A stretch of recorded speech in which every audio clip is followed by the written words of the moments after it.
भारती अरोड़ा ने अपनी पावर का मिसयूज किया। मेरे ऊपर प्रेशर बनाना शुरू किया कि मैं ये इंक्वायरी ना करूं। उसने मेरे घर में और मेरे विटनेसेस के घर में पुलिस ऑफिसर्स भेज के उनको डराने की कोशिश की। आप इस इंक्वायरी को छोड़ दीजिए वरना आपका नुकसान हो जाएगा। ये इल्जाम बिल्कुल बेबुनियाद है। एलिगेशंस गलत हैं।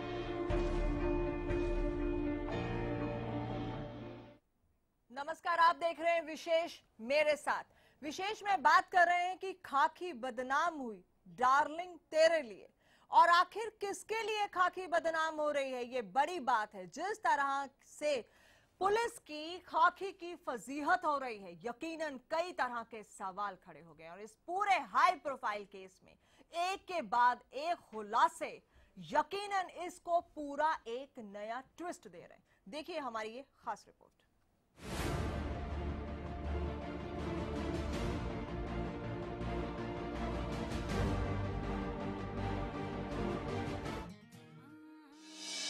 इसने बदनाम किया, उसको बदनाम किया, खाकी बदनाम हुई डार्लिंग तेरे लिए। गुड़गांव पुलिस बॉक्सिंग एकेडमी के दो बड़े चैंपियन, एक था विर्क और एक थी भारती। दोनों की बदनामी हुई। बदनामी का रसगुल्ला विवाद की चाशनी में डार्लिंग से इस कदर चिपक गया जैसे नाम के साथ बदनामी, और बदनामी के बाद पूछ गया, क्यों तू बदनाम हुई डार्लिंग मेरे लिए।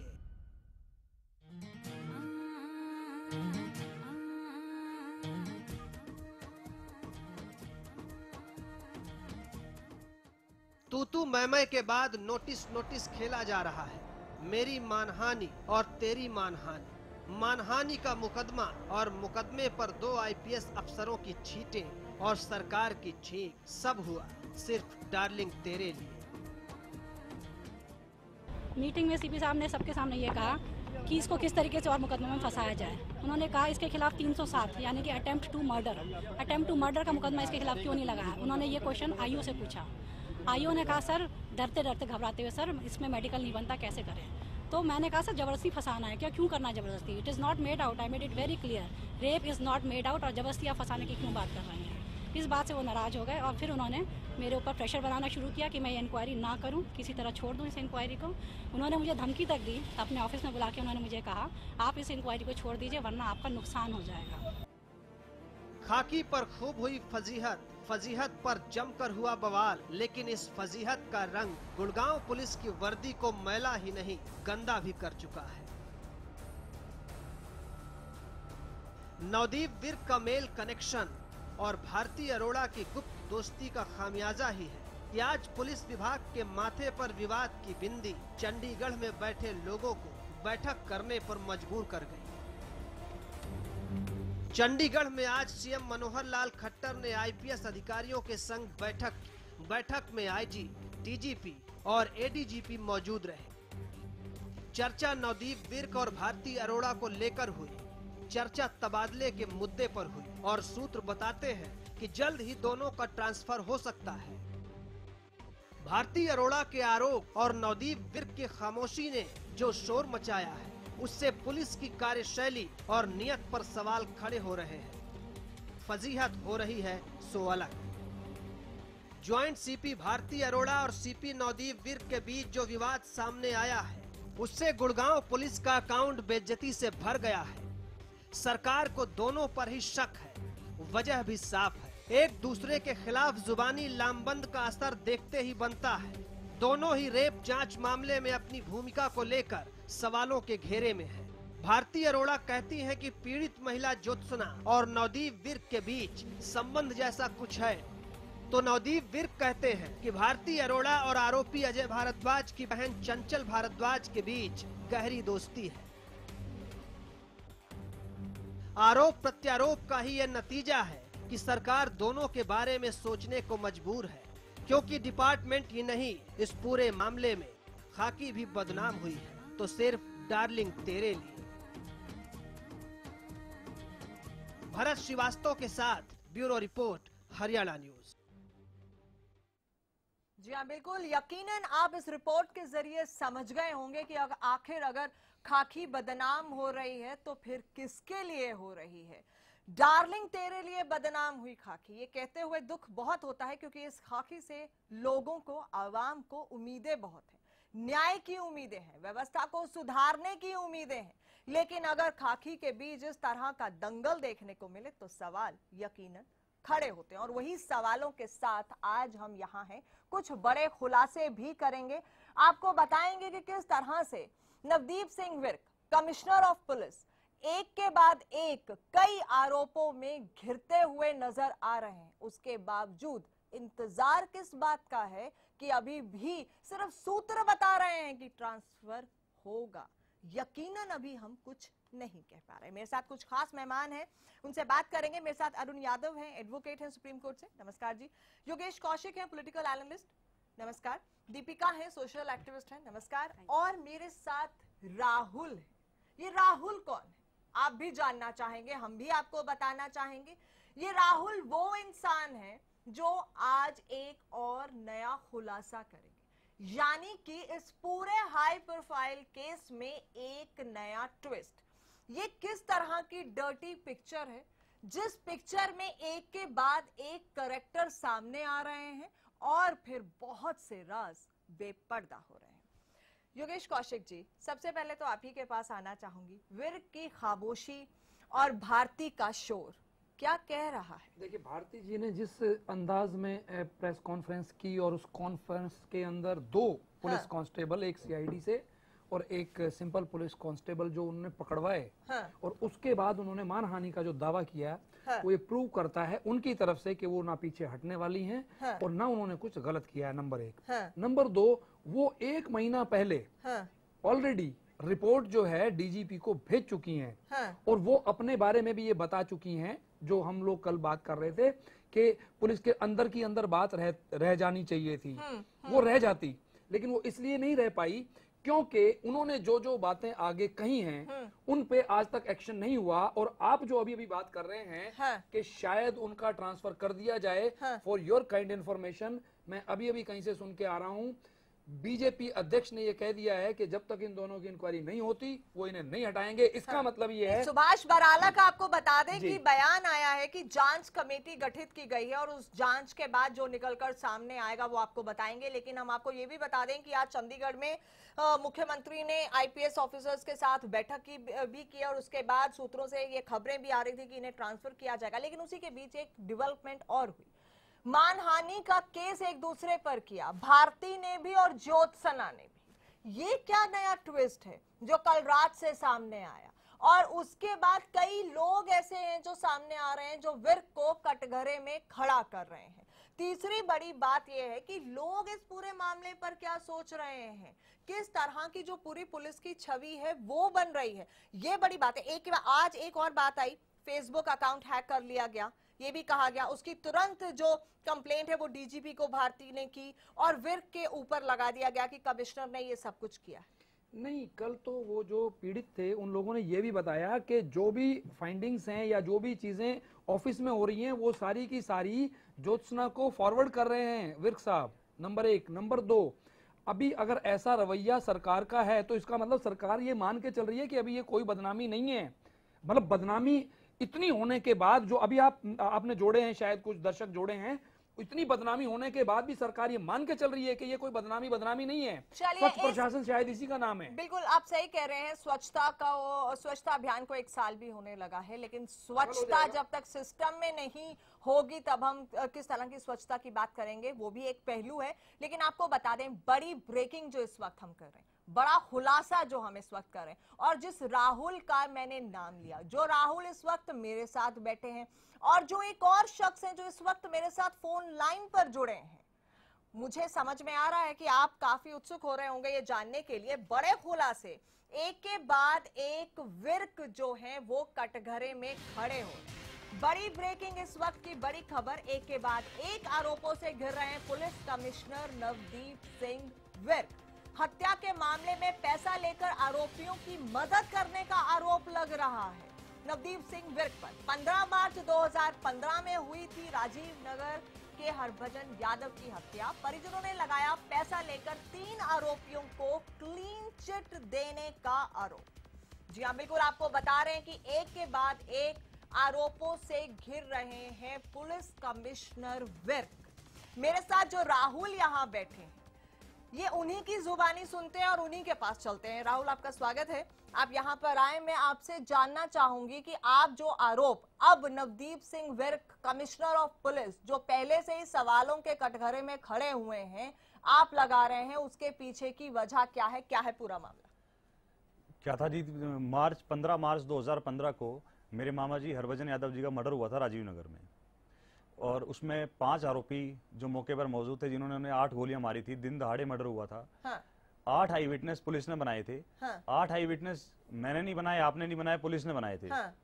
उनकी बात ना मानते हुए चालान पेश किया गया। चालान 8 आई विटनेस में से एक मेरे नाना जी भी थे, मतलब जिनकी हत्या हुई थी उनके फादर। चालान पेश हुआ। चालान पेश होने के बाद, चालान पेश होने से पहले जो 2 आरोपी थे, 2 आरोपियों को तो बॉन्ड भेज दिया गया। 3 को कहते रहे पुलिस वाले कि भाई अभी पकड़ में नहीं आ रहे हैं, फरार हैं, इधर उधर हैं।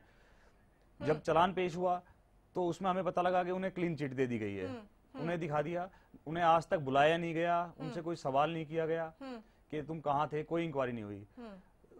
उसके बाद चालान पेश हुआ। चालान में जो मुख्य गवाह थे, मृतक के जो फादर थे, उनको चालान में से निकाल दिया गया।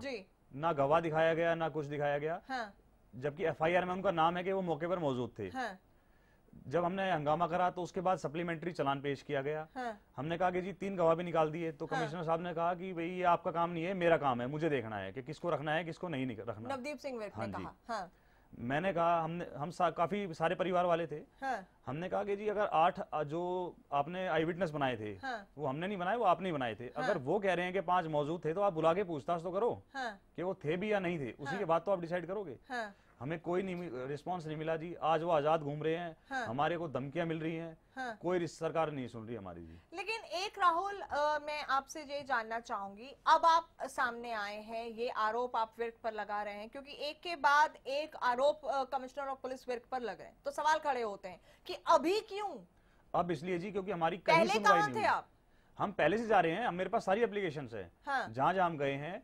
पर अब मैंने ये भारती मैडम को देख के कि जब एक लेडी इतनी डिसीजन उठा सकती है, तो उनको देखते हुए हमारे में हिम्मत आई है। पहले आप में हिम्मत नहीं थी? पहले हिम्मत तो थी, हम तो कर रहे थे, पर हमारी कोई सुनवाई नहीं थी। अब थोड़ी सुनवाई आप करोगे तो करवा दोगे जी, नहीं तो हम तो कुछ किसी काबिल नहीं रहे जी। जो हमारा आदमी जाना था वो तो चला गया। हमारी कोई सुनवाई नहीं हो रही है। डेली धमकियां आ रही है हमें। पूरा लाइफ का थ्रेट है। हाई कोर्ट से सिक्योरिटी का भी ऑर्डर हुआ था। नवदीप विर्क जी ने सिक्योरिटी हमें नहीं दी। दोबारा हम गए। लेकिन जब कोर्ट से ऑर्डर था तो कमिश्नर आपको या पुलिस आपको ना कर ही नहीं सकती। वकील साहब, क्या कहना चाहेंगे आप? देखिए, अगर इनकी बात ठीक है, हाँ, कि कोर्ट से इनको ऑर्डर हुआ, हाँ, तो this is a contempt of court, clear contempt of court. हाँ, आपको दोबारा कोर्ट, हाई कोर्ट से अगर हाई कोर्ट का ये ऑर्डर था कि पुलिस कमिश्नर को आपको हाई कोर्ट को तुरंत अप्रोच करना चाहिए। नहीं, हमने किया तुरंत अप्रोच। हाँ, तो उसके बाद अप्रोच करने के बाद फिर दी गई। दोबारा अप्रोच करने के बाद दी गई। पर उससे पहले हमें कोई सिक्योरिटी नहीं दी गई। अब आपको सिक्योरिटी मिल गई जब आपने दोबारा से अप्रोच किया। तो आपका ये कहना है कि नवदीप सिंह विर्क का क्या इंटरेस्ट था? मैं ये जो जानना चाह रही हूँ, क्या इंटरेस्ट था नवदीप सिंह विर्क का, जो आप आरोप लगा रहे हैं? आप एक बड़े अफसर पर आरोप लगा रहे हैं, कमिश्नर ऑफ पुलिस गुड़गांव पर आप आरोप लगा रहे हैं कि उन्होंने बायस फैसला किया। क्या था? जो दूसरी पार्टी है, जो भी, क्योंकि जो अभी बाहर हैं, जो और 3 आरोपी, बहुत पैसे वाली पार्टी है जी। हमें ये भी सुनने में आया है कि उन्होंने पैसा खिला दिया है। पैसा खिला के हमने सेटिंग कर ली है। हमारे पास भी मीडिएटर आए हैं, बोले भाई पुलिस तो हमने सेट कर ली है, तुम भी पैसा लेके बैठ जाओ, नहीं तो उसके इसमें कुछ नहीं होना है। यहाँ पर एक बड़ा ट्विस्ट है, और वो ट्विस्ट क्या है जो आपको समझाने की कोशिश करेंगे। हम उस ऑडियो क्लिप का भी इंतजार कर रहे हैं। हम चाहेंगे हमारी टीम से कि जल्दी वो ऑडियो क्लिप आ जाए। कल जब मीडिया के सामने एक के बाद एक राजीव ने बातें रखी हैं, उसके बाद आज इन्हें फोन कॉल्स आए हैं। राजीव, उसके बाद राहुल सॉरी, कल दिल्ली में प्रेस कॉन्फ्रेंस में मैंने सारी घटना बताई कि हमारे साथ क्या क्या हुआ। उसके बाद आज सुबह मुझे सिविल लाइन थाने से मुंशी का फोन आता है। बोला कि जी एसएचओ साहब ने कहा है कि आप सीपी ऑफिस जाके इंस्पेक्टर राजपाल से मिल लीजिए। तो मैंने कहा किस बारे में? बोला वो किसी केस के बारे में बताएंगे आपको। मैंने कहा जी किस केस के बारे में बताएंगे? मुझे 100% पता था कि अगर मैं कल कहूंगा तो मेरे साथ कुछ भी हो सकता है। जब एक आईपीएस अफसर दूसरे आईपीएस अफसर को ही नहीं छोड़ रहा है तो हम तो आम आदमी हैं, हमें तो क्या छोड़ेंगे वो। उसके बाद क्या हुआ जी, मैंने राज्यपाल जी का मेरे पास नंबर था, बाई चांस नंबर था मेरे पास, मैंने उन्हें फोन किया तो बोले कि भाई मैंने तो किसी को नहीं कही फोन करने के लिए। मैंने दोबारा मुंशी को फोन किया, बोला जी मेरे को तो एसएचओ साहब ने कही थी। मैंने एसएचओ साहब को फोन किया तो एसएचओ साहब बोले भाई मैंने भी किसी को नहीं कही। मैंने फिर मुंशी को फोन किया कि भाई आपको किसने कहा था। वो बोला कि मेरे को एसएचओ साहब ने कहा था कि राहुल को बोल दे एक बार वहां बात कर लेंगे, राज्यपाल जी से मिल लेंगे जाकर सीपी ऑफिस में 11 बजे। फिर मैंने एसएचओ साहब को फोन करा, बोले कि मैंने भी नहीं कहा, उन्होंने भी कहा, तो आप मत जाओ कहीं भी, कोई बात नहीं।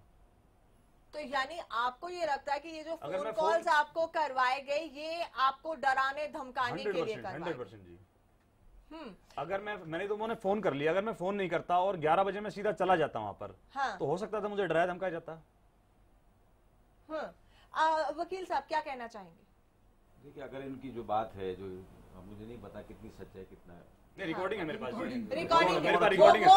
रिकॉर्डिंग हम आपको सुनाएंगे जो बातें हुई, जो बातें हुई आप। हाँ, लेकिन वो अपनी जगह सही है, वो स्पेकुलेशन पे बात करेंगे। वो आप कानून की जो बात है उसकी बात ये है कि अगर आपको धमकी मिली है और आपको अंदेशा है किसी बात का, तो आप अदालत में जाइए, क्योंकि अदालत में भी आप इसका सदाई कर सकते हैं। मेरा सवाल वो कानूनी प्रक्रिया पे सवाल है। मेरा सवाल ये है कि पुलिसिंग, मॉरल पुलिसिंग की जो हम बात कर रहे हैं, हम पुलिस सिस्टम की बात कर रहे हैं, ये हम पुलिस कोड ऑफ कंडक्ट की हम बात कर रहे हैं। 2 आईपीएस ऑफिसर्स किस तरह से आमने सामने आकर खड़े हुए हैं, एक आईपीएस ऑफिसर पर एक के बाद एक आरोप लगते हुए दिखाई दे रहे हैं। एक राहुल मेरे साथ बैठे हैं, दूसरे विशाल हमारे साथ फोन लाइन पर जुड़े हैं। विशाल, आप सुन रहे हैं मुझे?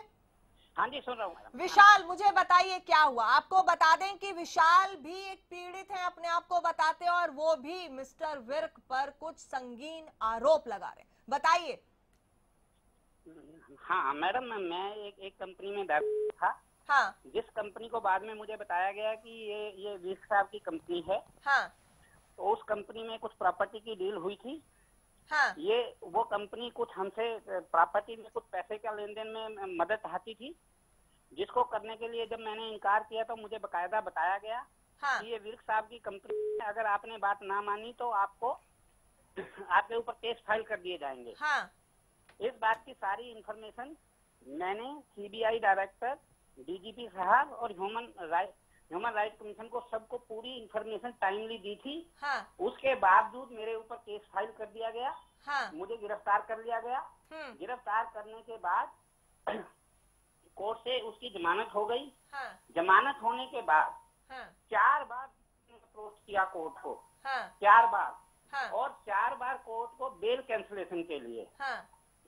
इतना सब कुछ होने के बावजूद 4 चलान मेरे अगेंस्ट चलान पेश किया गया। 4 साल तक मेरे पे दबाव बनाए रखा गया। जब बिल्कुल बात उनकी नहीं बनी तो उसके बाद फर्दर इन्वेस्टिगेशन के नाम से मुझे तंग करते रहे। मेरी सारी फैमिली को उसमें उलझा दिया गया। और in the mean time SSP Karnal ने मुझे बुला के कायदा धमकी दी कि विर्क साहब की डायरेक्शन है, आपके ऊपर नकली रेप केस बना दिया जाएगा, या आप जो कहा जाए वो मान लीजिए। मेरे इनकार का इस बात की इंफॉर्मेशन मिलने के बाद मैंने पूरी एडमिनिस्ट्रेशन को इस बात के बारे में लिखा कि मेरे ऊपर ये नकली रेप केस बनाने की ये तैयारी कर रहे हैं। ये बात जब मेरे ऊपर रजिस्टर होता है केस, ये उससे 1 महीना पहले की बात है। ये रजिस्टर एडी भेजी गई नेशनल ह्यूमन राइट कमीशन को, बकायदा वहाँ रजिस्टर कराया गया। उसके बावजूद मुझे मेरे घर से उठा लिया जाता है और मुझे जेल में भेज दिया जाता है। 4 महीने लगातार ट्रायल चलता है। ट्रायल कंटिन्यू रहने के बावजूद मुझे क्लीन चिट मिलती है। इन द मीन टाइम मैंने जेल में से भी विर्क साहब को पर्सनली 3 बार चिट्ठी लिखी कि विर्क साहब, आपके नाम से मुझे डराया धमकाया जा रहा है। अगर ये आपकी कंपनी है तो आप मुझे बुला के मुझसे बात कीजिए। और अगर ये नहीं है तो जो लोग मुझे आपका नाम लेके धमका रहे हैं, आप उनके ऊपर एक्शन लीजिए। जेल के बीच में से भी मैंने चिट्ठी लिखी कि आज फिर मुझे कोर्ट के अंदर ये धमकाया गया था, आप कृपा करके इसमें इंटरवीन कीजिए। कोई जवाब ना दिया गया। उसके बावजूद मेरी क्लीन चिट मेरे को मैं रिहा हुआ कोर्ट से। अब क्वेश्चन ये आता है कि कल भी मैं एक टीवी चैनल पे था, उनसे क्वेश्चन उन्होंने पूछा कि आप कैसे प्रूव कर सकते हैं कि विर्क साहब इसमें इन्वॉल्व थे। मेरा सिर्फ ये कहना है कि बिना किसी कारण से किसी आदमी को गिरफ्तार कर लिया जाए, उसको सवेरे 9 बजे गिरफ्तार किया जाए, उसको रात को 9 बजे गिरफ्तार दिखाई जाए, उसके साथ पूरा टॉर्चर किया जाए।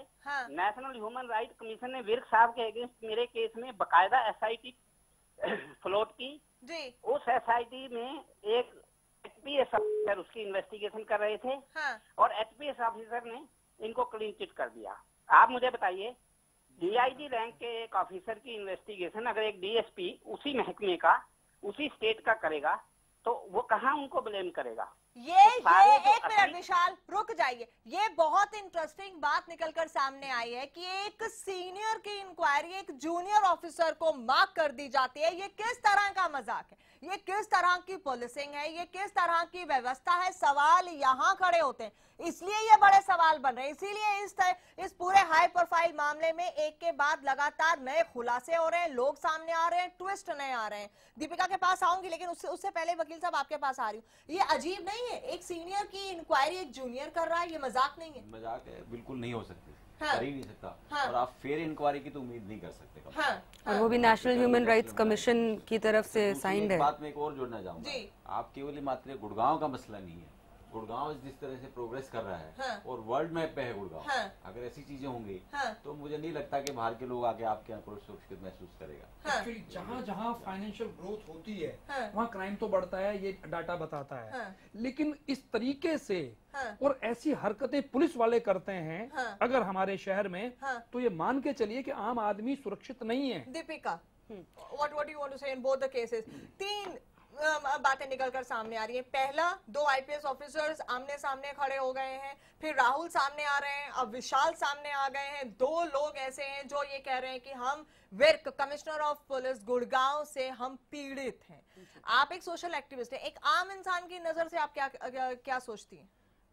आम इंसान की नजर से मैं यही सोचती हूँ, और नवजोत आप जैसे राहुल को बोल रही थी कि आप पहले क्यों नहीं आए, इस तरह से सिस्टम के अगेंस्ट आ जाना, इस तरह से इतने पावरफुल लोगों के सामने के अगेंस्ट आकर बात करना अपने आप में बहुत, जैसा ये कह रहे हैं कि इनको थ्रेट भी मिल रहे हैं, बहुत आपको स्ट्रेंथ चाहिए उस चीज के लिए, और आपको हमेशा डर रहता है कि आपको आपकी जान माल को नुकसान ना हो जाए, तो इसलिए लोग खुलकर आते नहीं है। अदरवाइज मैं आपको बता सकती हूँ, ऑन रिकॉर्ड में कह रही हूँ, ये जो मामले हैं, खासकर जो घरेलू मामले जो हो जाते हैं, इसमें दोनों साइड से मैं कहती हूँ कि पुलिस का इन्वॉल्वमेंट बहुत रहता है, ये चीज जग जाहिर है। लेकिन मैं सबको मतलब मैं बिना डर के बोलती हूँ कि पैसे का इतना ज्यादा लेन देन होता है इन केसेस में, इससे पैसे ले लो और इसको छोड़ दो, इससे पैसे ले लो और इसको पकड़ लो, बिना अपनी टैग प्लेट्स अपने उस पे यूनिफॉर्म पे लगाए हुए अक्यूज के घर पहुंच जाते हैं, उनकी पूरी फैमिली को टॉर्चर करते हैं। तो ये बहुत ज्यादा सिस्टम का जो है ये एक गंदा सा रूप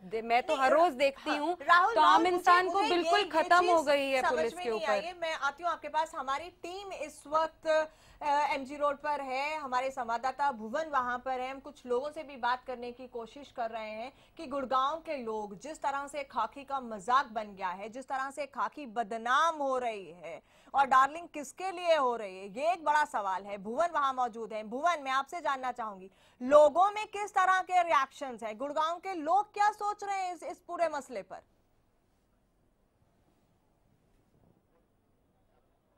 देखिए नवजोत, पुलिस का जब भी जिक्र होता है, चाहे वो निचले स्तर पर पुलिस काम कर रही हो, तब भी पुलिस बदनामी रहती है अपने व्यवहार के लिए। सेवा, सुरक्षा, सहयोग का नारा भले ही दिया जाता है, लेकिन उस पर भी कहीं ना कहीं दाग लगे हुए। लेकिन जब हायरार्की में ऊपर बैठे हुए 2 टॉप के पुलिस अफसर, IPS अफसर जब विवाद में फंस जाए और थू होने लगे, मीडिया में आकर ये चीजें उछलने लगे, तो फिर जनता क्या सोचती है, सीधा जनता से ही जान लेते हैं।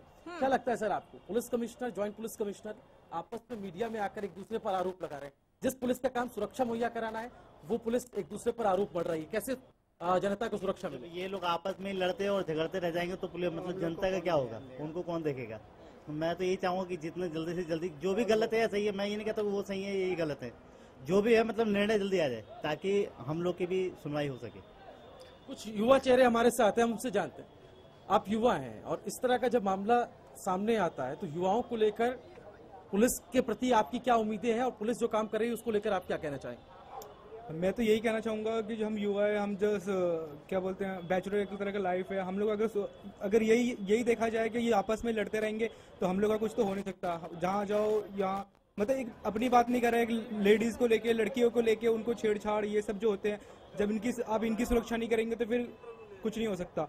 लड़के अपने क्राइम करते रहेंगे और कुछ भला भी नहीं होगा। ट्रैफिक को लेकर तो और भी कुछ नहीं बोल सकते गुड़गांव के साइड में। क्या आप मेरी आवाज सुन पा रहे हैं? कुछ नहीं हो सकता। भुवन, मैं चाहूंगी कि आप इनसे ये पूछें, अगर कुछ महिलाएं भी हैं, कुछ और लोग हैं, आप उनसे ये पूछें कि जिस तरह से दो बड़े पुलिस अफसर आमने सामने आ गए, गुड़गांव पुलिस, साइबर सिटी, जहां पर मॉरल पुलिसिंग की भी बात हो रही है, जहां पर लोगों को सुरक्षा मुहैया करवाने की भी बात हो रही है, सिक्योरिटी की भी बातें होती हैं, वहां जब इस तरह से एक दूसरे पर कीचड़ उछाला जा रहा है, खाकी जो बदनाम हो रही है, उसको लेकर लोगों में कितनी निराशा है, ये बेहद अहम है। सीधा सवाल इनसे आप कीजिए, मैं जानना चाहूंगी कि ये क्या कह रहे हैं। बिल्कुल बिल्कुल नवजोत, एक तरफ मोरल पुलिसिंग की बात की जाती है, जनता से जितना ज्यादा पाए इसको लेकर मुहिम कई चलाई जा रही है, लेकिन क्या लगता है जब इस तरह के मामले सामने आते हैं तो पुलिस की उस छवि में दाग लगता हुआ आप देखते हैं? पक्का दाग लगता हुआ देख रहे हैं, क्योंकि छवि पर दाग क्या प्रॉपर एकदम दाग ही दाग है। और जो कहते हैं कि ऐसी काम करती है कि फाइल लाल जहाँ पे चढ़ रही है तरीके से काम रुकता जाता है, तो हम जब जनता का ये तो खुद अपने मतलब ये खाकी वर्दी वाले इनके काम तो होने चाहिए। जो आप के साथ जनता भुवन आते हैं आपके पास। एक बार यहाँ पर मैं स्टूडियो में बात करना चाहूंगी हमारे मेहमानों से। आप देख रहे हैं कि गुड़गांव के लोग क्या सोच रहे हैं, वो बड़े बुजुर्ग, महिला या फिर जो नौजवान हैं, उनके बीच में, उनके दिमाग में आज इस खाकी की क्या इमेज रह गई? एक्चुअली अभी ये आधी पिक्चर आई है, अभी आगे पिक्चर बढ़ेगी तो आप कुछ और पाएंगे। हाँ। अभी इन्होंने ऑपरेशन नाम से वो चलाया है जो, उसमें इसमें तो कोई दो राय नहीं, उसमें कुछ गलत लोग हैं जो इन्होंने पकड़े हैं, लेकिन उस ऑपरेशन रोमियो की आड़ में ये लोग एक आम लड़के लड़की अगर बैठे हैं उनको पकड़ के उनसे उगाई टाइप में अगर का शब्द इस्तेमाल करूं तो वो बिल्कुल सही होगा, वो उगाई कर रहे हैं उन लोगों से।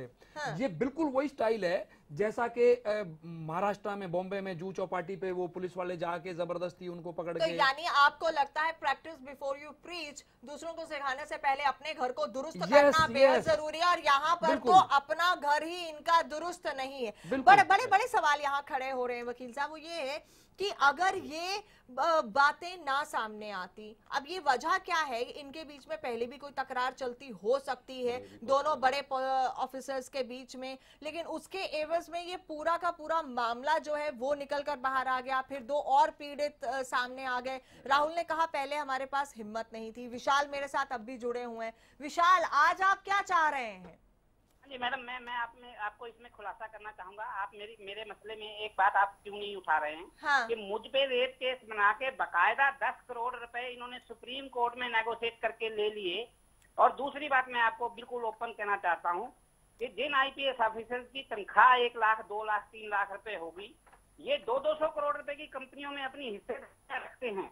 आज अगर बेग साहब ये कहते हैं कि इनका नहीं है ऐसा कुछ, तो मुझ पे डाले ना केस, मुझ पे मानहानि डाले। 200 करोड़ रुपया इन लोगों के पास कहां से आ जाता है? लोगों के ऊपर ये ब्लैकमेलिंग के केस बना के डेली ये दुकानदारी करते हैं अपनी पोस्टों पे बैठ के।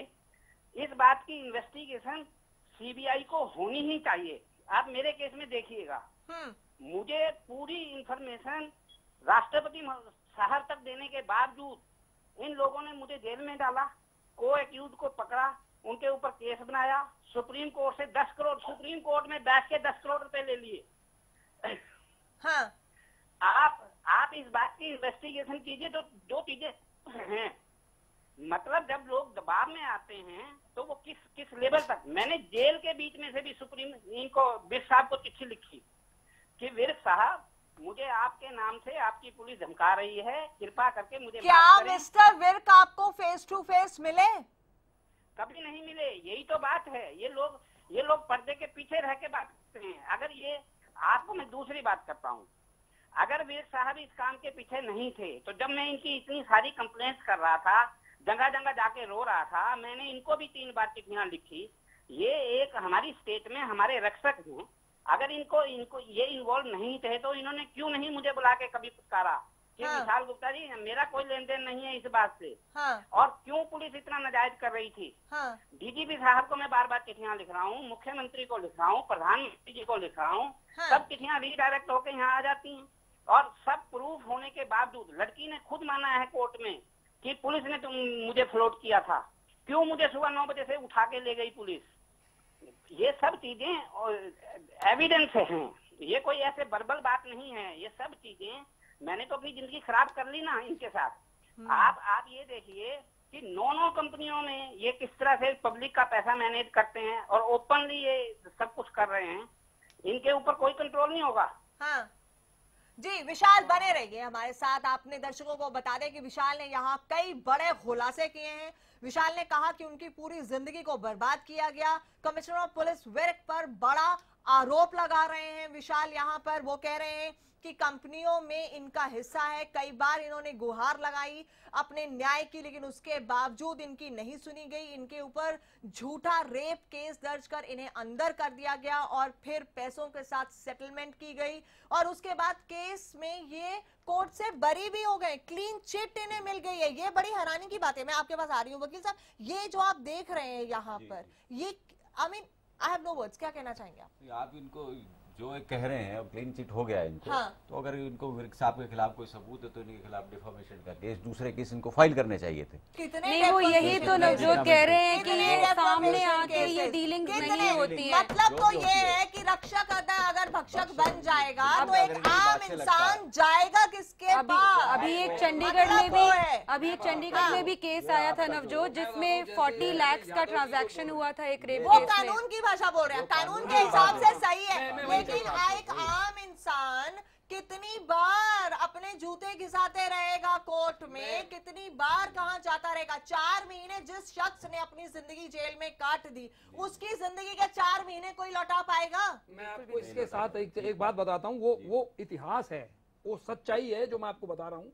जैसे वकील साहब बोलेंगे कानून की भाषा, पुलिस ऑफिसर है, इंटेलिजेंट है, समझदार है, आईपीएस है, वो उनसे मिले ही नहीं है, लीगली वो बरी हो गए। ठीक है, हो गए। अब मैं बताता हूँ, और ये आप मुझसे नाम मत पूछना, अगर आप चाहो तो मैं नाम भी बता दूंगा। एक पुलिस ऑफिसर दिल्ली में हुआ करते थे, उनकी तूती बोलती थी, उनके नाम से किरण बेदी जी तक कांपती थी। उन्होंने, किरण बेदी जी ने भी टीवी पे बोला था अपने आप को कि जब वो उनके अंडर आए तो किरण बेदी जी से वो डिपार्टमेंट ले लिया गया था। जब उनका गुड़गांव के अंदर मर्डर हो गया इसी वजह से जो मैं बात कर रहा हूं ना, अगर ऐसी ये दुर्भावना रखेंगे किसी के लिए, तो ऐसा ही इनके साथ अगर हो गया तो उस दिन ये बातें खुल सकती हैं कि उस ऑफिसर के पास मोर देन 200 करोड़ की प्रॉपर्टी थी। उस आईपीएस का गुड़गांव में मर्डर हो गया था। वो आईपीएस नहीं थे, सॉरी, वो कमिश्नर के लेवल के थे, लेकिन वो भी। हाँ, आप दीपिका आप कुछ कह रही थी। नवजोत मैं कह रही थी कि ऐसे अब बाहर बहुत सारे अखबार में केसेस आ रहे हैं जहां पे पुलिस की डायरेक्ट इन्वॉल्वमेंट इन केसेस में आ रही है। रेप केसेस ले लीजिए, आप डाउरी केसेस ले लीजिए, जिसमें पीछे से काफी सारा पैसा लिया जा रहा है एक्सटॉर्शन के नाम पे, और कहीं ना कहीं सुई घूम के आ जाती है कि पुलिस वाले भी इस चीज में इन्वॉल्व हैं। तो लोगों का सिस्टम के ऊपर से भरोसा बिल्कुल उठ जाएगा अगर इस तरह की एक्सटॉर्शन सिस्टम के लोग जो कि कानून के अपहोल्डर्स हैं, अगर वो ही ऐसी चीज करेंगे। और मुझे लगता है कि विशाल जी के केस में एक इंक्वायरी होनी चाहिए। जब हर केस में इतनी, जैसे रोहतक वाले केस में एसआईटी फॉर्म हो गई थी, तो इस भी केस में पूरी जो फाइनेंशियल अगर ट्रेल है जिस तरह से विशाल जी बोल रहे, तो होना चाहिए। अब आप अगर सामने आ रहे हो, आप इतने इल्जाम लगा रहे हो, क्या कारण है, अब आप क्या चाहते हो? हम ये चाहते हैं कि हमारी जांच दोबारा करी जाए, और अगर हो सके तो हमारी जांच भी सीबीआई से कराई जाए। ये तो आप कोर्ट में भी जाकर आप कह सकते थे, ये तो आप कोर्ट में भी बात अपनी रख सकते थे। एक और चीज मैं नवजोत, जो ये बेसिक मुद्दा है उसके ऊपर थोड़ा बोलना चाहूंगी कि भारती जी ने ये बात बोली कि उस फैमिली को इम्प्लीकेट करने के लिए उन्होंने कहा कि इनके ऊपर 498A लगाइए या 307 लगाइए। ये कोई सब्जी बाजार थोड़ी ना है कि आप किसी भी इनोसेंट के ऊपर कोई भी चार्जेस लगा देंगे। ऐसे कैसे आप लगा सकते हैं किसी फैमिली के ऊपर चार्जेस? और अगर जो भारती जी कह रही है वो सही है, कमिश्नर ऑफ पुलिस के लेवल पे अगर आप कह रहे हैं कि किसी भी आप इंसान के ऊपर कोई भी चार्जेस लगा दीजिए, तो मतलब कोर्ट में आप धक्के खाते रह जाओ सालों साल, अपने आप को प्रूव करो, और पुलिस की कोई रिस्पॉन्सिबिलिटी नहीं बनती कि आप किसके ऊपर क्या चार्जेस लगा रहे हो। तो ये तो बिल्कुल गलत है और ये गलत हो रहा है आज के टाइम पे। मेरा आपसे जो सवाल है योगेश जी वो ये है कि कमिश्नर ऑफ पुलिस विर्क पर बड़े बड़े आरोप लग रहे हैं, एक के बाद एक लोग सामने आ रहे हैं। इस पूरे केस में नए ट्विस्ट के साथ साथ कुछ और लोग सामने आ रहे हैं।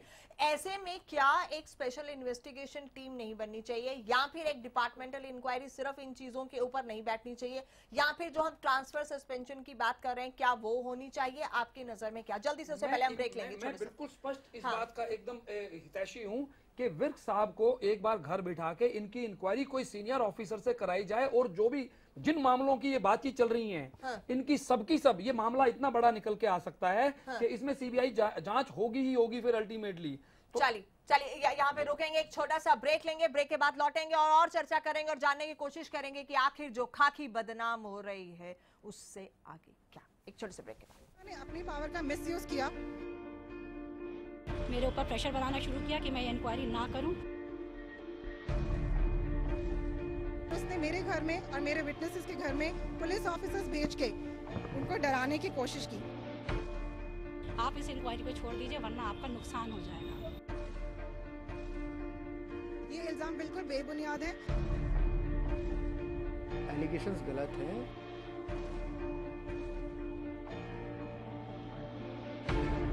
फसलों पर स्प्रे के दुष्प्रभाव ने पशुओं के थनों में सूजन, गांठ, एक थन का सो जाना, खून आना व दूध कम हो जाना आदि बहुत सी बीमारियों को जन्म दे दिया है। इसलिए मैं आपको ये सलाह देना चाहता हूँ कि आप अपने सभी पशुओं के हर ब्यात पर सोमधारा योग का एक कोर्स जरूर करवाएं। आज ही लेकर आइए पशुओं के थनों की हर बीमारी का एक कामयाब इलाज, सोमधारा योग। सरकारी नौकरी मिलती नहीं या आप लेते नहीं, बेरोजगार रहने के दो कारण हैं। या तो आप कोशिश नहीं कर रहे या आपकी दिशा गलत है। सरकारी नौकरी कैसे पाई जा सकती है, देखिए हमारा खास कार्यक्रम कैसे पाएं सरकारी नौकरी, हर रोज दोपहर 2:30 बजे।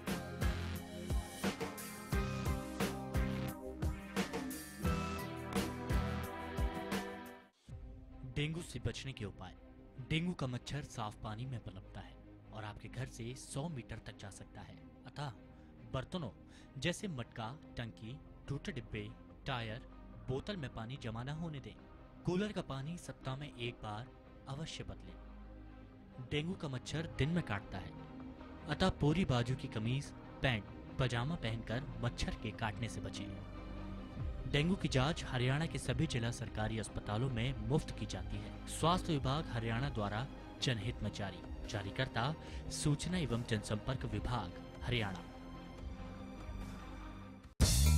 सफर चाहे जैसा भी हो, खाना हमेशा लाजवाब होना चाहिए। सफर के दौरान चाहते हैं लाजवाब खाना, तो अब एक शानदार डेस्टिनेशन मोटल गोल्डन सारास। यहाँ आपको मिलता है बेहतरीन खाने के साथ फैमिली एटमॉस्फेयर। NH1 हाईवे के पास पीपली से सिर्फ 8 किलोमीटर की दूरी पर हमारा पता है। क्या आपका पशु बार बार फूल दिखाता है और बार बार फिर रहा है? इसका मतलब है कि उसका गर्भाशय कमजोर है। इसके लिए अपने पशु को दें गोधन आयुर्वेदिक औषधि, जिसमें है अबरक, लौह व वंग भस्म, जो दे आपके पशु के गर्भाशय को ताकत, जिससे पशु में फूल या पाछा दिखाने की समस्या दूर होती है और पशु स्वस्थ बच्चे को जन्म देता है।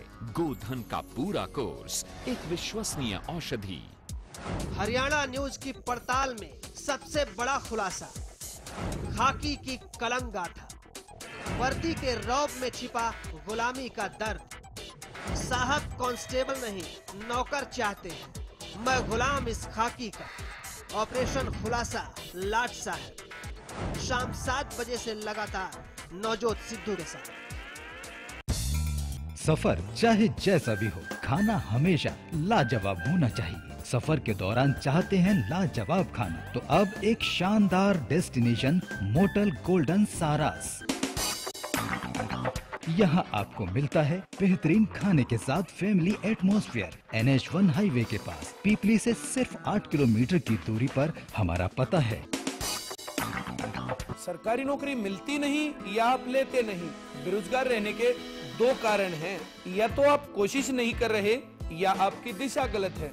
सरकारी नौकरी कैसे पाई जा सकती है, देखिए हमारा खास कार्यक्रम कैसे पाएं सरकारी नौकरी, हर रोज दोपहर 2:30 बजे।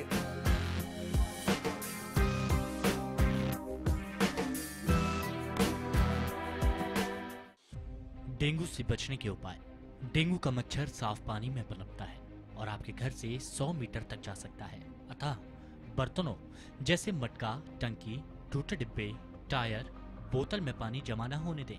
कूलर का पानी सप्ताह में एक बार अवश्य बदलें। डेंगू का मच्छर दिन में काटता है, अतः पूरी बाजू की कमीज, पैंट, पजामा पहनकर मच्छर के काटने से बचें। डेंगू की जांच हरियाणा के सभी जिला सरकारी अस्पतालों में मुफ्त की जाती है। स्वास्थ्य विभाग हरियाणा द्वारा जनहित में जारीकर्ता सूचना एवं जनसंपर्क विभाग हरियाणा।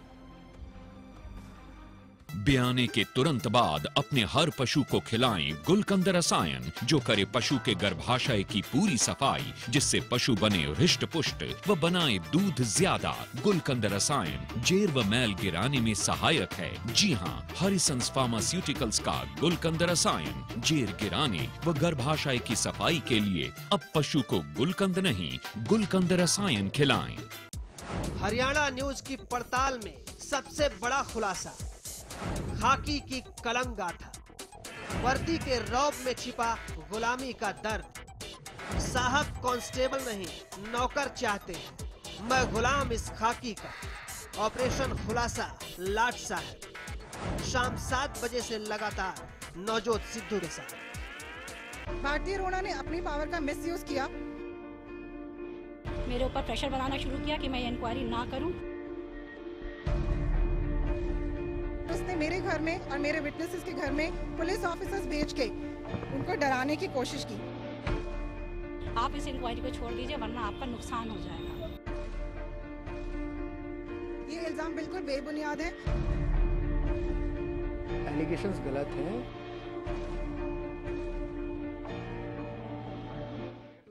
खाकी पर दाग लग रहे हैं और ये दाग अच्छे नहीं हैं। दाग धुलेंगे कैसे, ये अपने आप में बड़ा सवाल है। चलिए आपको बता दें कि इस पूरे विशेष कार्यक्रम में बड़े खुलासे क्या हुए उस पर नजर डालना बेहद जरूरी है। कमिश्नर नवदीप विर्क पर विशाल गुप्ता ने लगाए हैं गंभीर आरोप। विशाल गुप्ता अब सामने आए हैं, वो कह रहे हैं कि केस में पैसे लेकर उनके ऊपर झूठा केस जो है रेप का दर्ज करवाया गया, रेप केस लगाकर करोड़ों वसूले गए हैं, ये विशाल गुप्ता का कहना है। कई बेनामी कंपनियों में कमिश्नर नवदीप का हिस्सा है, उन्हें फंसाया गया, 4 महीने उन्हें जेल काटनी पड़ी, बाद में कोर्ट से उन्हें क्लीन चिट मिल गई। मेरी जिंदगी को बर्बाद कर दिया गया, मुझे डराया जा रहा है, ये विशाल गुप्ता का कहना। एक सीनियर ऑफिसर की जांच एक जूनियर ऑफिसर से करवाई उनके केस में, ये उनके साथ एक बड़ा मजाक किया गया। इसी बीच राहुल हमारे साथ बैठे हैं, उन्होंने भी नवदीप विर्क के ऊपर कई इल्जाम लगाए और ये कहा कि हत्या के मामले में जो मार्च 2015 में हुआ था वहां पर आरोपियों को जो है मदद की गई। मेरे साथ रणबीर शर्मा जुड़ गए हैं, पूर्व आईपीएस अफसर हैं, एक बार उनसे बात करेंगे। रणबीर जी नमस्कार। नमस्कार मैडम, नमस्कार। सर मैं ये जानना चाहूंगी कि एक के बाद एक कमिश्नर ऑफ पुलिस विर्क पर लगातार आरोप लग रहे हैं, सवालों में घिर रहे हैं वो, और कई लोग ऐसे सामने आ रहे हैं अब जो ये कह रहे हैं कि उनके साथ गलत हुआ है। ऐसे में क्योंकि आप एक पूर्व पुलिस ऑफिसर रह चुके हैं, आप पुलिस महकमे का हिस्सा रह चुके हैं, आपकी नजर में इसको कैसे देखेंगे? क्या एक इंक्वायरी होनी चाहिए, क्या कहेंगे आप? मैडम पहले तो ये जो कुछ हो रहा है ये बहुत ही दुर्भाग्यपूर्ण हो रहा है। बिल्कुल, मुझे बहुत खेद है, इसमें पुलिस के और पुलिस अफसरों की किरकिरी हो रही है जी। नंबर 2, दोनों अफसरों की छवि भी गजब खराब हो रही है जी।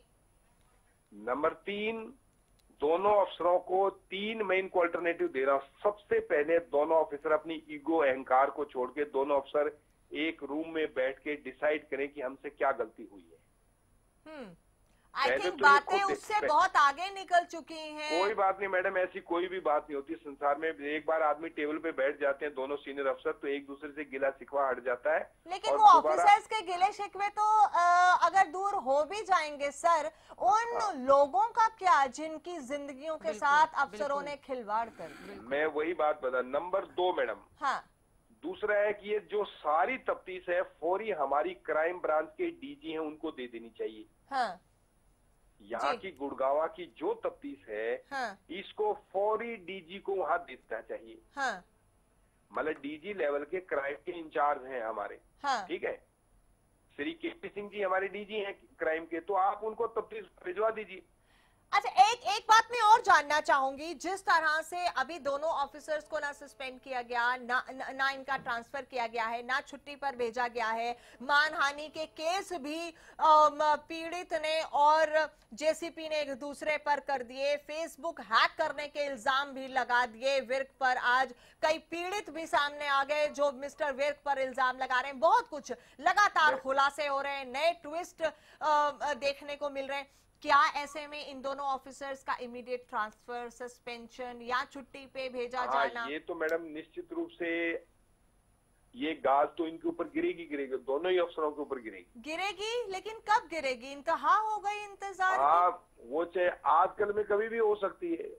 ये तो निश्चित हो गया कि दोनों ऑफिसर अब जब इस प्रकार से लड़ाई करेंगे, झगड़ा करेंगे, हाँ, तो और सारे महकमे की किरकिरी होगी, तो दोनों वहाँ से ट्रांसफर होंगे ही होंगे। लेकिन आम इंसान तो यही कहेगा, कहने के लिए मजबूर हो जाएगा ना कि बड़ी देर कर दी, मेहरबा आते आते। अगर खाकी के दाग नहीं धुलेंगे तो एक आम इंसान सर, जो पुलिस से न्याय की उम्मीद रखता है, पुलिस से उम्मीदें रखता है, खाकी पर विश्वास है, उसको तो कहीं ना कहीं एक गलत मैडम देखो, अभी दोनों ऑफिसर अपना अपना एलिगेशन दे रहे हैं, अपना अपना पक्ष रख रहे हैं। हाँ, आप जब तक कोई न्यूट्रल ऑफिसर उसके अंदर आके सीनियर अधिकारी इस बात की तफ्तीश और जांच नहीं करेगा, तब तक ये नहीं कह सकते कौन सही और कौन गलत। बिल्कुल आपकी बात सही है, लेकिन यहाँ पर मेरा सवाल एक और है, वो ये है कि जो लोग अब सामने आकर मिस्टर विर्क पर इल्जाम लगा रहे हैं कि उनके केसेस में गलत हुआ है और उनकी केसेस की दोबारा से इंक्वायरी होनी चाहिए, उस पर आपका क्या कहना होगा? देखो मैडम, लोगों का काम ऐसा है, हर आदमी की अपनी अपनी मतलब सोचने की वो शक्ति है कि भी हो सकता है ऑफिसर उसका कितना इंटरफेरेंस है, कितना नहीं है, वो तो आगे देखने वाली बात है। जो लोग एलिगेशन लगा रहे हैं कि भी विर्क साहब ने ये गलत किया, ये गलत किया, ये गलत किया, वो अभी हम इस बात पे नहीं पड़ेंगे, इस बात की वो गलत किया, कितना गलत किया, कितना सही किया, वो तो जब एक पूरी जांच होगी तभी सामने आएगा ना। हाँ, ये जो एलिगेशन लगाने वाले लोग हैं कि विर्क साहब ने मेरे साथ गलत किया या उसके साथ गलत किया, तीसरे के साथ गलत किया, जिस वक्त जांच करने वाले एक अधिकारी सीनियर लेवल का आएगा, मैंने कहा कि सारी तफ्तीश और ये सारे जो एलिगेशन और कंप्लेंट हैं एक सीनियर डीजी लेवल के अधिकारी को दे दिए जाए। हाँ, लेकिन उन सारे केसेस की जांच होना, फिर जो एलिगेशंस लग रहे हैं, आपका कहना है कि उनकी भी जांच होनी चाहिए? नेचुरली मैडम, वो तो जब अगर लोगों की कंप्लेंट है तो कंप्लेंट की जांच होगी, उसके लिए कौन बचेगा? हर एक की जांच होगी अगर सही है या गलत है। हाँ, हाँ, तो उन लोगों को अपनी जांच में शामिल होना है और उस तफ्तीश में शामिल होने के लिए पहले सरकार को चाहिए कि फौरी सीनियर लेवल के एक अधिकारी की अपॉइंटमेंट करें, इस तफ्तीश को और इन कंप्लेंटों को लेके जाएं चंडीगढ़। लेकिन क्या उससे भी पहले आप ये कहेंगे कि दोनों को यहाँ से हटाया जाए जिसमें देरी हो गई? नेचुरली अगर ये ऑफिसर आपस में प्रेस में चलते रहे और झगड़ा बढ़ाए तो सरकार क्यों अपनी बदनामी कराएगी? लेकिन सर नमस्कार, सरकार थोड़ी ट्रांसफर करेगी उनको, भाई या तो तुम मान जाओ, या तो झगड़े में निपटा लो, या तो डीजी लेवल में निपटा लो, या अपने लेवल में निपटा लो। सर योगेश कौशिक बोल रहा हूँ स्टूडियो से। मेरा सवाल छोटा सा है, आपने कहा कि इन्हें हटा दिया जाना चाहिए, लेकिन सरकार ऑलरेडी ये कह चुकी है, अध्यक्ष बीजेपी बराला साहब कह चुके हैं कि जब तक इनकी इंक्वायरी पूरी नहीं होती इन पे कोई एक्शन नहीं होगा। तो क्या आप मानते हैं, क्या आप ये मानते हैं कि कोई फेयर इंक्वायरी या फेयर बात हो सकती है इसमें? योगेश कौशिक भाई, आप तो इतने समझदार हैं, भगवान के से इतने बुद्धिजीवी लोग हैं, चाहे सरकार में ABCD कोई भी हो जी, अगर वो सरकार इनके रहते हुए कोई इंक्वायरी करती है तो वो उनका बड़प्पन है। हाँ। लेकिन जिस तरीके से एलिगेशन काउंटर एलिगेशन ये लगते रहे तो सरकार आफ्टर ऑल कोई ना कोई फैसला लेना पड़ेगा उन्हें। हाँ, बिल्कुल ट्रांसफर का फैसला लेना पड़े, शर्मा जी, सर मैं आपको रोक रही हूँ, लेकिन आपने ये जो बड़प्पन वाला शब्द इस्तेमाल किया, ये अपने आप में काफी बड़ा शब्द है, हैवी शब्द है, और ये बहुत कुछ कन्वे कर रहा है कि ये सरकार का बड़प्पन होगा अगर इन्हें रख कर इंक्वायरी की जाए। बहुत बड़ी बात आपने यहाँ की है। बने रहिए, मैं आपके पास आती हूँ। कैप्टन अजय यादव, पूर्व मंत्री कांग्रेस से हमारे साथ जुड़ गए। कैप्टन अजय यादव नमस्कार। नमस्कार जी। कैप्टन अजय यादव, जो हो रहा है गुड़गांव पुलिस में, जिस तरह से घमासान हो रहा है, खाकी पर दाग लग रहे हैं, एक के बाद एक आरोप लग रहे हैं कमिश्नर पर, मिस्टर विर्क पर, कई और जो पीड़ित हैं वो भी सामने आ रहे हैं, उसके बावजूद अभी हम देख नहीं रहे कि इतना क्विक एक्शन हो रहा है। क्या कहेंगे आप? देखिए ऐसा है हाँ, कि कल मैंने इनकी बहस सुन रहा था मैं, हाँ, टेलीविजन पे जी, तो जो अपनी भारती अरोड़ा जी कह रही है कि सीबीआई इंक्वायरी करवाएं ताकि जो है निष्पक्ष जांच हो जाए, हाँ, और उस पे विर्क साहब भी सहमत हैं। तो मेरा ये मानना है कि अगर ये चाहते हैं कि फेयर इन्वेस्टिगेशन हो तो सीबीआई की इंक्वायरी करवानी चाहिए इनको इमीडिएटली। कैप्टन अजय यादव, अब जो बात है वो सिर्फ एक केस पर आकर नहीं टिक गई है। यहाँ तो कई और पीड़ित सामने आ गए हैं जो मिस्टर विर्क पर संगीन आरोप लगा रहे हैं। तो ऐसे में क्या एक हाई लेवल इंक्वायरी या फिर जो एक्शन गवर्नमेंट की तरफ से इमीडिएटली इनको रिमूव करके या एक मैसेज देकर डिपार्टमेंटली जाना चाहिए था कि अगर कोई डिसिप्लिन को ब्रेक करेगा तो उसे कड़ी सजा मिलेगी? वो जो नहीं हुआ है, क्या वो अब तक नहीं हो जाना चाहिए था? कि ऐसा है, जैसे कि आप जान रहे हैं कि दोनों अधिकारी सीनियर अधिकारी हैं, हाँ, और अगर दोनों को ट्रांसफर कर दें तो बेहतर है, दोनों की ट्रांसफर कर दें यहाँ से। हाँ, और उसके बाद जो है मेरा ये मानना है कि अगर ये सीबीआई इंक्वायरी अगर करते हैं तो कोई किसी का कोई दबाव नहीं रहेगा इस मामले की, सीबीआई इंक्वायरी हो जाए ताकि दूध का दूध और पानी का पानी हो जाए। और उसमें देर क्या लगती है, आप ये स्वीकृति दें और कल सीबीआई वाले आके अपनी इंक्वायरी चालू कर देंगे, उसमें दिक्कत क्या है? कप्तान साहब नमस्कार, योगेश कौशिक बोल रहा हूँ। सर, मामला यहाँ तक नहीं रह गया इनकी आपसी लड़ाई तक, मामला यहाँ आ गया है कि कुछ और लोग बीच में आ गए हैं जिन्होंने ये कहा है कि विर्क साहब ने हमारे अगेंस्ट ये काम किए हैं। किसी ने तो यहाँ तक लगाया कि मुझे 4 महीने की जेल काटनी पड़ी। बहुत बड़ा इल्जाम है ये। यहाँ पर आ रहा है कि 4 महीने जेल काट के आए हैं। अगर वर्दी पर सवाल खड़े हो रहे हैं तो इस वक्त जो हम बेहतर व्यवस्था देने की बातें करते हैं, बेहतर पुलिसिंग की बातें करते हैं, वो कैसे होगी? वो लोगों के बीच विश्वास कैसे जाएगा? हाँ, और दूसरा उन्होंने इल्जाम लगाया है कि विर्क साहब की 200 करोड़ से ज्यादा की कंपनीज हैं। एक मिनट योगेश जी, रोक रही हूँ मैं। कैप्टन यादव आपको रोक रही हूँ। बीजेपी से सूरजपाल अम्मू भी हमारे साथ जुड़ गए, उनसे भी बात करेंगे। सूरजपाल अम्मू जी नमस्कार। नमस्कार। मैं आपसे ये जानना चाह रही हूँ कि जिस तरह से घटनाक्रम आप जानते हैं कि गुड़गांव पुलिस में सामने आ रहा है, उसके बाद कई पीड़ित सामने आ रहे हैं जो संगीन आरोप लगा रहे हैं, ऐसे में क्या एक हाई लेवल इंक्वायरी की उम्मीद की जा सकती है या फिर इमीडिएट एक्शन, या फिर सरकार की तरफ से आप क्या कहना चाहेंगे? जरा दोबारा बोलेंगे, आवाज आपकी क्लियर। अम्मू जी, क्या आपको मेरी आवाज आ रही है? हाँ जी, आ रही है।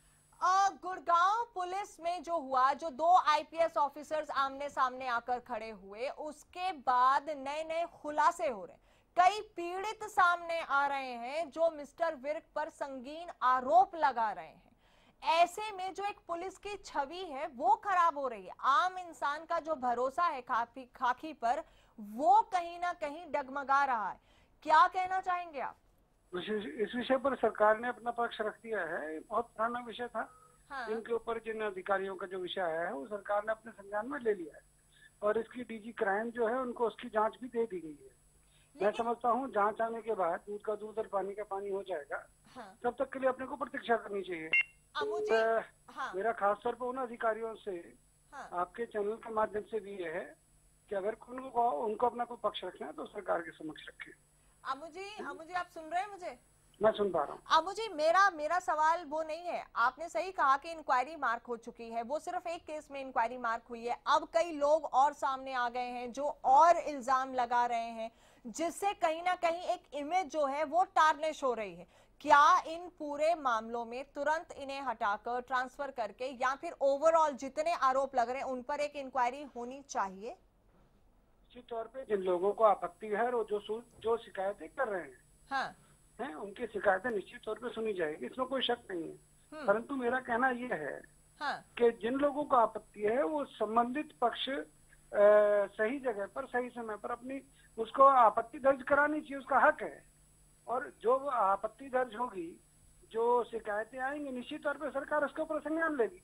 मुझे योगेश बोल रहा हूँ, मामला ये थोड़ा सा आगे बढ़ गया है। किसी ने इल्जाम यहाँ तक लगा दिया कि विर्क साहब की 200 करोड़ की कहीं इन्वेस्टमेंट है। बात सिर्फ एक किसी कत्ल के इल्जाम में है कि किसी का कत्ल हुआ था गुड़गांव में और उसमें इनकी इन्वॉल्वमेंट की वो बात कर रहे हैं। तो ये आम आदमी के इतने बड़े बड़े इल्जाम, या ये कहां तक सही कहां तक गलत, ये तो बात की बात है, पर इतने होने के बाद क्या सरकार या आप लोग चुप बैठ सकते हैं? कौशिक जी, जिस प्रकार की आप बात बोल रहे हैं, निश्चित तौर पे जिसने आरोप लगाया है ये बहुत गंभीर आरोप है, और अगर इस प्रकार की कोई बात है तो उनको लिखित में सरकार को देना चाहिए। 4 महीने की जेल काट के आ चुका है एक आदमी।